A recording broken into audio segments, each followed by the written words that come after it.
Hey cuties, welcome to Mimi Said What. I'm your host, Mimi Robinson, and this is Espi, my bougie bestie. Hello. This is Unfiltered Girlfriend Chatter with a dose of TV and entertainment and a side of pop culture. Okay, I'm not excited about this, but we're going to talk about it. Twisters.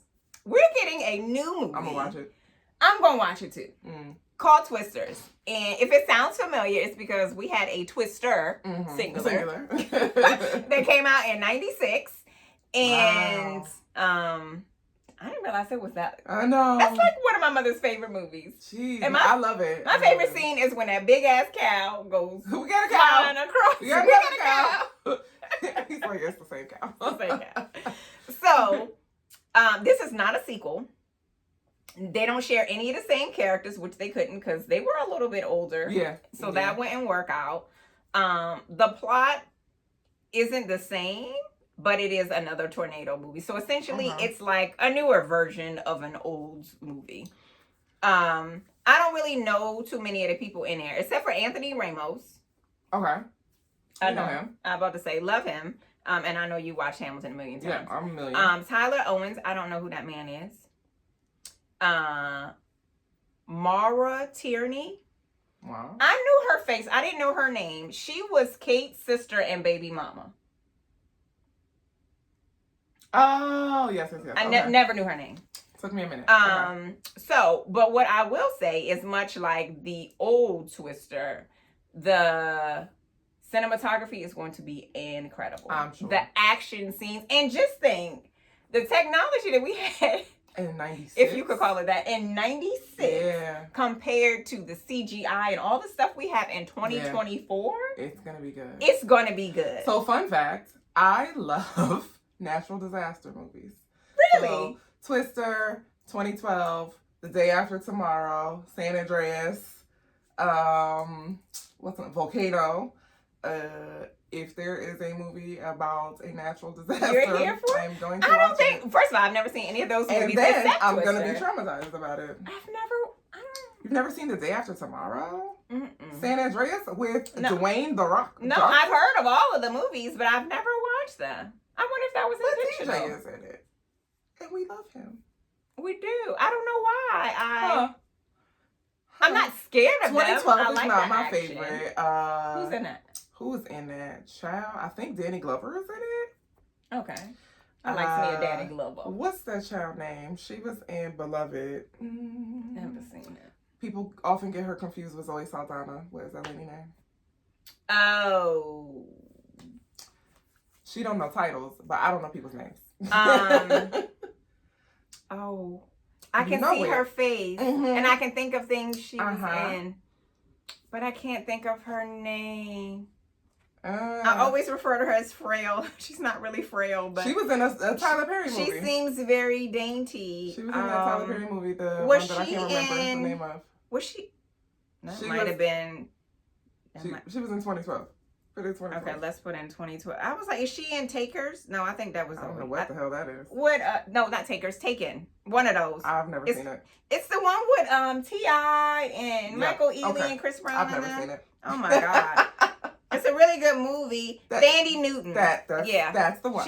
I always refer to her as frail. I don't know why. Well, she was in two Tyler. No, because that's not a Tyler Perry movie. What? Because she was in. I'm trying to think. What was I thinking of? For Color Girls. Oh yeah. See, I don't be watching that shit. That all sounds stressful. That is a one-time watch.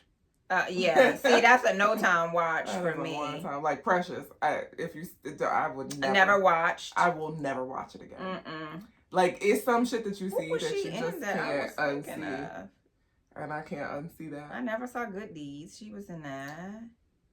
Good Deeds? I watched her in something that I was thinking. Oh, she was in Norbit. That's what it was. You never watched Norbit? You've never watched Rasputia? No. It's one of the funniest fucking movies ever. It's Eddie Murphy. I'm aware. Girl.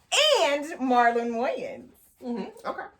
Oh my God. I love that for them. And for you. No. Now, okay, so all podcast on. We've been talking about Mimi's list. T is going to watch Norbit. Norbit is hilarious. How you doing? Oh my God. Love. Okay, that's on. We're gonna watch this together. I'm gonna do her like she did me with Burlesque, and so that needed to Norbit is the thing. It's going down. Oh, she was in Crash. That was the other movie, which Terrence Howard was in. I saw that one. I don't remember her being in that, but I probably don't. She was a wife. She was just. It wasn't. She wasn't like I don't think she was ever a main character. That was a one-time watch as well. Yeah, I didn't watch that over again. It irritated me. It definitely made me mad. She was in... Because there was like a racist undertone. No, thank you. Yeah. We have enough of that in real life. I don't need movies with it. That's not the entertainment. Like, make me laugh. Yes. Make me all soft and mushy on the inside. Yeah. But like, don't... upset my spirit with this. Like, I already have to live here, bro. Like, I don't want to be enraged leaving a theater like, God damn it. You know what I'm saying? No. Let me feel that way when you cut me off or do something stupid or you stand too close to me in the grocery store. Like, don't make me angry. No, thank you. In the theater. I told y'all before, I already have like a medium amount of rage, just baseline. At any given time. Please don't throw anything else on the fire. Okay, well, Twister should not be. Well, it might be stressful. It's gonna be stressful, but it should be not for me. It'll give me anxiety. I'll enjoy the movie, but I will be stressing out about it. So even though I love natural disaster movies, if there is a movie about a sinkhole, I will not watch it. It is an irrational fear of mine. No, and actually, I don't think it's irrational. No, it's rational. It can happen. Because I feel like you can prepare for an earthquake. You can prepare for a tornado. You can't prepare for a sinkhole. Hurricanes and stuff. But a sinkhole, a hole, literally just opens up in the earth. I've heard about them. And you just get sucked into the earth and that's it. Like, oh, it's a sinkhole. This road is blocked off. But when you start seeing cars in them... But what if your car was in that joint? Okay, but there was this one story. This is really what sealed it for me. These people were in their home, sleeping soundly in their bed. And a sinkhole... And the earth just sucked them up? Yes. No, thank you. Yes. You plummeted to your death from your bed while you were... Because is there like a bottom? I just cannot... That man was gone. I just like this wasn't a movie. This was real life. The thought of it is terrifying. It's terrifying. So you can't climb out of crumbling earth. It. Like there is no. You just gone. Yeah. Or it's like that one show where you end up in an alternate universe with dinosaurs. How does one get out? Like that's I can't. I can't. It's too much. It's too much. The stress. There is no getting out. Maybe this is why I don't watch natural disaster stuff. I don't know. Like, I enjoy Twister. Also, no. We don't really live in an area where we're susceptible to those things. Like, we're going to get, like, heavy rains. A derecho. Yeah. We've already survived those before. We've had a sandstorm before. Yeah. But you're going to have to do some repairs to your roof. But, like, some siding going to fly off. Yeah. But other than... But you're going to live to play another day. Yeah. Yeah. And only Annapolis floods. This here doesn't really flood. So I'm not worried about... Annapolis and Old Town. So I'm not worried about that. So, yeah. They were built wrong. They were. They were just built and people still live there. They bad built. and their homes are expensive as hell. And they have, like, storefronts there. Why not? They flood every time. The rent got to be $5 a month. Girl, no. You're taking your life in your hands. But your insurance has got to be through the roof. Through the roof. That's crazy. You might as well just be in New Orleans somewhere. Like, no, thank you. It's crazy. No, gracias. We won't experience the Twister. No. And I don't know where y'all live, I don't know, but we did have some. Oh, we did? We did. I have a beautiful... picture that I took about a week or so ago. And you can see the funnel in the picture. I'm gonna find it. A beautiful picture of a deadly ass tornado. Soon as the words came out of my mouth, I was like, oh no. Maybe not. I mean, there's beauty in destruction. Nature's beauty, maybe? I don't know. Yep. Exactly. As soon as I said it, I was like, oh. Nobody died. But yeah, there's been some property damage, but it was all right. They're all right. It was definitely some property damage. We're fine. We're fine. Oh, God. Okay. Twisters, plural, is in theaters on July 19th. So the day before your birthday. All right, so I get a birthday gift. I get a birthday gift. Thank you. And a natural disaster. Yay! They knew that one was for me. Okay. So along with your summer watching, I have been watching Tiny Desk. Okay. So yeah, I feel like y'all should know what Tiny Desk is, but it's little mini concerts put on by NPR. Mm-hmm. And the most recent ones they had was Sean Paul. Oh. Which I watched. Oddly enough, you know. All right, that's not your jam. It's not my genre. But I do like Sean Paul. Okay. And I did enjoy his Tiny Desk. The Tiny Desk are like 30 minutes. Shaka. So I have mixed feelings about Shaka Khan. As an icon, I believe, yes, great music. But people, the way that they commented about how much they adored her performance, I don't feel that way. Like, were y'all watching the same one? So I've never watched an entire Tiny Desk. So everybody in the comments is raving about how amazing this Tiny Desk is. I haven't seen it. And I don't feel that way. Like, is the amazing in the room with us? Is the amazing in the room with us?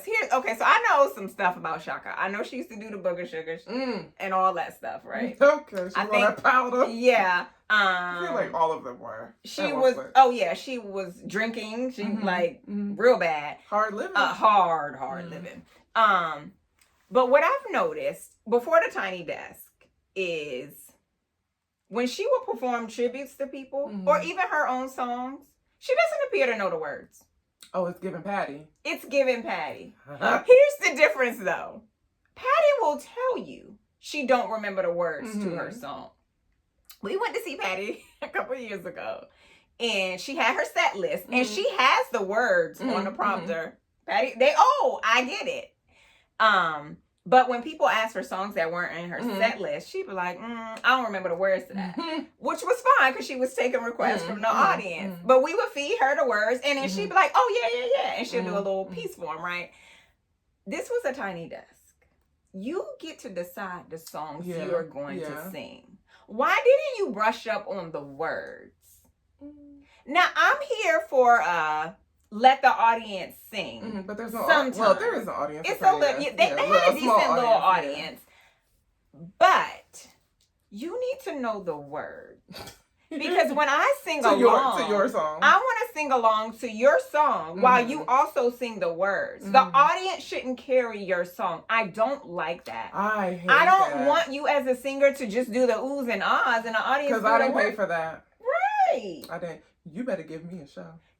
And these are iconic songs. And yes, I know the words, but I want to hear you. But I'm not getting paid to sing it. And so I watched it and I enjoyed the songs, but I realized I had to make a conscious effort to not just watch the screen. Like I could not be attentive and just watch her performance. I needed to be working. I needed to be doing other things with my attention where I'm doing more listening than watching. Because she wasn't really singing the songs. And I was like, okay, well, I came here. Sean Paul was singing his songs. What's her name? Though we may not understand all of the words. No, you just make up your own words, okay? And that's okay because I probably understand some of them, and some of them I'm gonna just fill in a gap anyway, even though there's no gap. So I knew that Shaka did one. I haven't seen it. I haven't even seen a snippet. So like I said, I've never seen an entire Tiny Desk. I just don't have the attention span for it. The juvenile one was so damn good. I've seen the important parts on social media. It's like award shows. I'm not going to watch it. Okay, so you need it as background. I will see the important parts on Instagram where everybody is going to be posting about it the next day. I don't need to do the work. Y'all are going to do it for me. And then I will see the highlights. Well, I don't post about them. I don't want your retaliatory behavior based on my feelings. Oh, for sure. Because somebody is gonna post about it. It's like Bridgerton. Yeah. There are going to be think pieces. Yes. And I will get my information from there. Yes. And in the comments, clear up what I did not understand. I will get my information from there. Yeah. So I've only seen snippets of anybody's Tiny Desk. Okay. Your homeboy did one with Babyface. It was fucking incredible. Who? What's that little boy name? Now in the Wiz. Oh, Avery. Yes. I love him. He sang down. Baby, he will sing his entire face off. And it was I'm coming for you, boo. Next month. I'm coming for you. It Shante Moore, and I think Oh, no, Tank I didn't see the entire thing. Backup. Yes. That one was spectacular. But I saw probably more than a snippet of that one. Okay. Because, baby, there's some singers. Yes. They some singers. And they were singing backup for Tank. One of my favorite ones is T-Pain. I like for the non-real fans. That's when they found out he could really sing. That he didn't need auto-tune. That he didn't need auto-tune. So I didn't see his whole Tiny Desk. He did a couple of did he release an album? I don't know. He did something, some sort of series. He did a live not too long ago. And he was singing his songs and covers. Tennessee Whiskey. Yes, that's what it was from. Oh my God. I was like, boy, you better shut up and sing. His voice is so beautiful, and he's so creative in what he does with it. And he can fit all the genres that he sings. Like when you hear him sing Tennessee Whiskey, you just know he is a blues country singer who done been through something. Shut up and keep singing. Yeah, I love it so much. He is so incredibly talented. So I have a few favorites. Mac Miller, white boy, he overdosed some years ago. I love his Tiny Desk. But Ro is a big fan of his, so I used to hear his songs all the time. But his Tiny Desk is really good. It's really soulful for a Jewish white boy who does drugs and stuff. It's really weird, but his voice and his style is just so like it just lures you in. So there are a few people. I watched Thames, that's her name. I didn't enjoy hers. She's not a bad singer. No. She does not have an extensive catalog, and that's why I didn't enjoy hers. For Tiny Desk, you need established artists with a catalog of songs that you know. Because I came here to sing along. And if I don't know all of your songs... It's like going to a concert. What am I supposed to do? Yes. So I felt like it was too soon for her.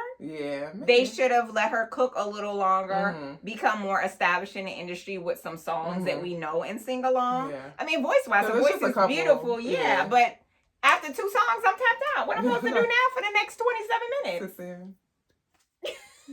Yes. So, it's obviously, those are new ones. And then Kiara Shear just did one. I think that probably dropped a few days ago. I haven't watched hers. She gonna take me to church. I don't mind. They a singing family. Okay. So I'll check hers out. But they're literally hundreds and hundreds of tiny. Scarface did one recently. His was good, and I want to say Jeezy did one not too long ago, and his was good. I'm not a Jeezy music fan. I'm not a Jeezy fan. I did enjoy his book immensely. I like to know people's backstory. And these audio biographies, these people, oh my God, they give me all the business. But I'm not like, I'm not a fan. I have to like really like your music to enjoy the live version of your music, because what happens is I fell in love with the album version. I'm singing along with the album version, and the ad-lib don't belong here. Yes. You doing strange shit live, and now you throwing me off. You throwing off my performance, and I don't like that. Because the ad-lib don't go here, it goes here. Because what are you doing? So why are you moving it? Because this is not how we rehearse in practice. Okay, this ain't. This is not how we rehearse. That's how, like Erykah Badu live. Like, I gotta do it that way. Or even Lauryn Hill, the Miseducated. Like, sing it the way you did it there. Do it how you done it. Yeah. Don't give me a variation of. And I know it's repetitive. They be singing the same songs for generations. That's your fault.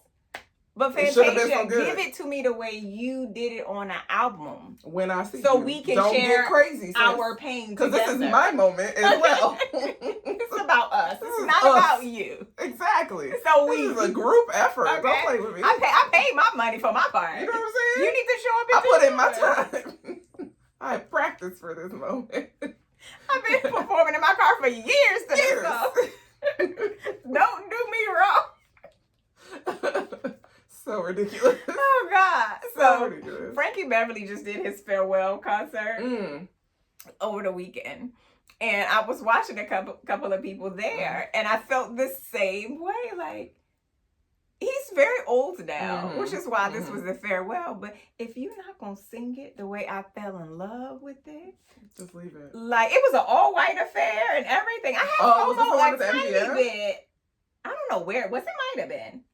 But I was just like, oh my God, y'all look so nice and you're all white. And it's so Frankie Beverly. Black people like to do love all white affair, honey. Okay, we love a color coordinated affair. We like a matching moment.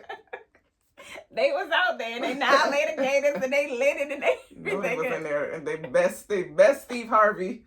Because you know Frankie Beverly is generations. Best Steve Harvey suits and them dang you got white tees, square toe shoes, and Steve Harvey suits all jamming, two-step into the same song in one venue. Okay, you got all of that. Yes, generations of blackness. We love it. We love it. All right, so Tiny Desk is on YouTube, NPR's account. All right, this is a show you've probably not watched. It's new. It's called Clipped. Definitely don't even know what you're talking about. It is ripped from the headlines. Okay. So I'm assuming it's probably listed as a mini series, a limited series, because this shit can't keep going on. Okay. So it's the behind the scenes of, they refer to it as LA's other team, the Clippers. Okay. Because it's not just the Lakers. Yeah. So it's about the Clippers owner and his racist remarks that were captured on tape and played by TMZ in 2013. Okay. So Doc Rivers, just arrived in LA Clippers. He's the new coach, and he's supposed to be helping them get to the championship. Mm-hmm. But Donald Sterling, who is the owner, is a nasty ass piece of work. So his personal assistant, which is the title that she says she holds, side piece. She records their conversations. And I don't know what for later use. I guess for moments like this, honey. Oh, very well. And Get how you live. She released it. Okay, so here's the thing, right? So I don't know how close the series is to real life, but we gonna say it's close. It sounds close. So it's 3 episodes in, and the new episodes come out weekly. You know, I like to binge my shit. I don't like when y'all drip dry and give it all to me. Anyway, so in real life, I remember the story. I didn't know she was a side piece, but once you see her, it makes sense because he's some old ass white balls, old wrinkly skin, and no PYT is gonna want that unless he's got one foot on a banana peel. And so she is semi-capped. Okay. Not fully capped in the way that she wants to be. Well, that's why she's recording conversation. Yes. So he was mad because she went out to an event and took a picture with Magic Johnson. Okay. Because he is black. Oh, okay. He didn't want her hanging around black people and don't bring black people to his games. That is what was said in a tape. The games that are being played by black people? Uh-huh. Okay. All right. Your whole roster and your coach is black, yeah? Cool. So I remember that part playing out in real life. So that comes out and the shit hits the fan.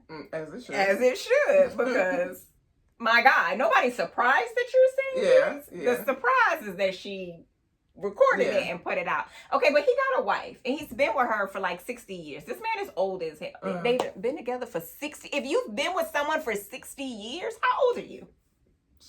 At least 80. 1 foot on a banana peel. So he got this little young girl and the wife is suddenly jealous. And she threatens to sue the girl, saying she stole money from them. She didn't steal anything. He was spending his money. Yeah. So she retaliates by leaking the audio. This is what happens. You play stupid games, girl. You win stupid prizes. Here's the thing, though. I don't know, again, how close this plays out to real life. But she was dumb. She wanted to be famous. She wanted to be kept. She was playing checkers and not chess. Yeah, because now you're not trustworthy. No. Well, she happened to... I don't know what her end game was, other than she was trying to get the wife to back off on her. She wanted him to buy... That wasn't the way to do it. A place for... Here's the thing. Because once you release it, you don't have any more leverage. No. Now she had a whole catalog of recordings. Yeah, but still, you've already outed him. Yeah, and all the recordings are unless he killed someone. No, you have they're no more all leverage. Just racist commentary or whatever. So, but she was in the process of adopting some damn kids when she released this. Then she want to know, is this going to affect her adoption? Yes, girl. Girl, what? Yes, girl. She wasn't very. You smart. Somebody's concubine. No, she was. I'm trying not to call her stupid, but she was less than smart. That's what Woody Wood used to say. She was less than smart. But she had no end game. Yeah. She felt like she wanted to kind of take a dig at his wife because she would be courtside. The wife would be up in the booth or something like that. But then the wife got jealous. So this show is really just essentially a reenactment of how all of his house of cards came down. If you wanted to stick it to his wife, you keep your mouth shut and keep collecting that money.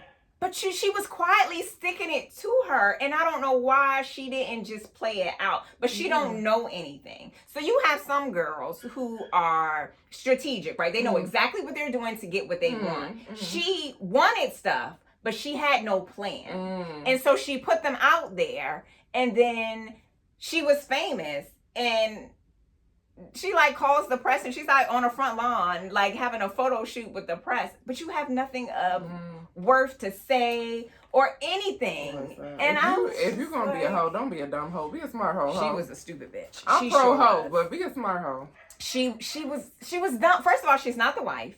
He wasn't leaving his wife. Obviously. They usually don't. Spoiler alert. Obviously. So the series, first of all, Lawrence Fishburne plays Doc Martin, which is spectacular casting, but Lawrence Fishburne had no idea who Doc Rivers. He had no idea who Doc Rivers was. Now, even though he was a very popular coach, he played in the NBA. Like, he had a whole career. And he was like, I didn't know this man. Sorry to this man. Until I played this character. Sorry to this man. Sorry to this man. But I'm glued to this dumbass limited series. I will have to check it out. Because there's so much going on. So you see the nuance of Doc, who is very structured. And what's that man's name? The owner, Donald. He is not structured. And so Doc will like kick him out, and he's like, "This ain't a party. We just had a game. Get out of here. I'm trying to talk to my guys." You know, like they're trying to. He's got a structure. He was here. hired. He was hired to do a job. Yeah. But the owner is meddling, and the wife too. Even though she been around, so I guess she's earned her stripes, but she's not very smart too. They're very tone deaf. You got a type. Girl. And the team is mostly black. So then they're stuck kind of between a rock and a hard place because here the owner that I play for said these things. I'm contractually obligated, but also I'm black. And while the players didn't say it. Where you gonna go? Well, see, where are you gonna go? Because the rest of these white owners probably thinking the same thing. They just not saying the quiet part out loud. They saying it. They just not being recorded. Exactly. That's what I'm saying. But then you have black people like, you won't let this man say this? You know. Because I got bills to pay. Yeah. Okay, because mortgages due on the first and they don't care. And this is what, like, part of a larger conversation, a more current conversation, when people are like, oh, we should boycott this company for saying the CEO said this and the CEO said that. And Chick-fil-A because, you know, the owners of the CEO is racist.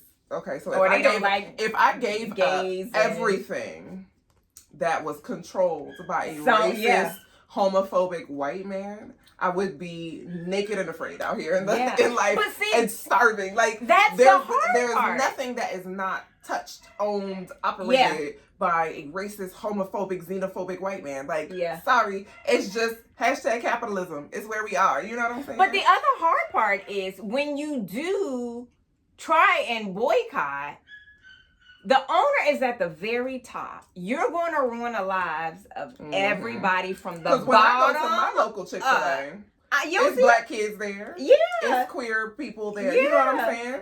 Why should they suffer? No, right. Run me my chicken biscuits. The franchise owner is likely to be black as well. Run me my chicken sandwich. And so it's like... Because it's not going to affect who you think it's going to affect. The people who are affected are the people at the bottom. It's not hurting who you think the bottom up. It's never going to get to the top. Especially if it gets that bad, they're going to sell it before. Because they are so padded with money, they're going to be fine. Who's not going to be fine are the people below. The people in your community, the people who need a job, who can't afford to miss a paycheck, might not even be making ends meet with a paycheck they're getting. That is the complicated part. And that's kind of how it is here. Like, that's the position of players. And some of them are new. They just new to the league. They don't have money like that. And that man's name is on their checks. On their checks. So it's a wild ride, but it's very interesting. I will say it's very well done, and I feel like if you're not into basketball, most people probably wouldn't know who Doc Rivers is. But Doc Rivers has a daughter. And his daughter is married to Seth Curry, who is the brother to Steph Curry. Interesting. And she was a pro volleyball player. Oh, interesting. Yeah. She played in college, like went overseas. Now they grown like the other, like Steph and his wife. They got a whole bunch of babies. I think they got like 3. That's a whole bunch to me. Listen, 2 kids is 2 kids. 3 kids is 5. Okay, immediately. Immediately is too much. It's all too much. It's way too much. I'm overwhelmed. But it's funny. They come from just sports. Mm-hmm. Doc played in the league. The Curry, Dale Curry, he was in the league. Yep. Like even the kids, because even the brother plays. Like they got money on top of money on top of money, girl. Woo! Love that for them. All right. Let me hold some. Let me be your personal assistant. Okay. All right. Last but not least, Bel Air is finally coming back. We got it. Long enough. I know. Another one. Next time they strike, I'm gonna be striking too. Because I got some stuff I need to get off my chest. Because it don't just affect them, it affects me too. And I feel another good project that y'all are failing. They need to know this. So it's back. It is coming back on August 15th on Peacock. We have watched the trailer. I don't know what to expect this season. High blood pressure. Anxiety. Stress. Yeah. Yeah. Yeah. So the kids are older and still not smarter, it appears. They still out here doing dumb shit. Definitely making dumb decisions. YOLO. Right. But I am excited for them to come back. This is season 3. 3. So we had the first one, and then we had the last season. Did I watch all of last season? Yeah. Carlton. The Booger Sugar. Spiraling. The Antidepressants. Will and his breakup to make up with his women, and then Hillary. Little bit came out as bi. Yes. And then she was also like leading some marches and stuff at her school. I don't recall. Was a march? It was a walkout or something they had. I don't recall that. So I'm gonna have to watch it. And again. what else? Hillary was in a house. Karuchi Shan and her were okay. So she was she took control of the house, pushed her out. Don't recall that. So maybe I started it and didn't maybe finish. You didn't finish it. It was a good season though. I felt like it was a solid follow up to. Okay, did you find out about Jeffrey? Jeffrey knew something about Will's dad. No, this one was a story specifically about Jeffrey. No. Oh, okay, you need to watch. Oh no. Okay, add that to your list. Jeez, feels like a lot of work. Suits, Norbit, Bel Air. Okay. It's a chaotic group. Look, you see that blue sticky note over there? That says Ghost, Beetlejuice, and whatever else you tell me I need to watch. Men in Black. Men in Black, yes. 1 through 3. It's on that sticky over there. So. Okay. All right. T also has some homework. I have homework. But and I'm going to do mine, so she's forced to do hers. I'm making my way downtown, walking a little slowly. Less than fast. Very slowly. So. We have given y'all plenty to watch this summer. I know that there are more movies coming out, more shows. You got some homework too. Yeah. On an extremely hot day when you don't want to be outside, when you get somewhere, sit down, and click the TV. Get you some emotional support water. Indeed, because I need one. And cool off and watch you some Tizu. Like we are. Yes. Alrighty. This episode was sponsored by Oshi Bougie. You can grab your merch at oshibougie.com and follow on social at Shop Oshi Bougie. Thanks for tuning in to another episode of Mimi Said What. Beep beep toot toot. You know what that means. And you can follow me at Mimi Cute Lips everywhere on social. And you can follow my bougie bestie at The Style Medic everywhere on social. Until next time, cuties.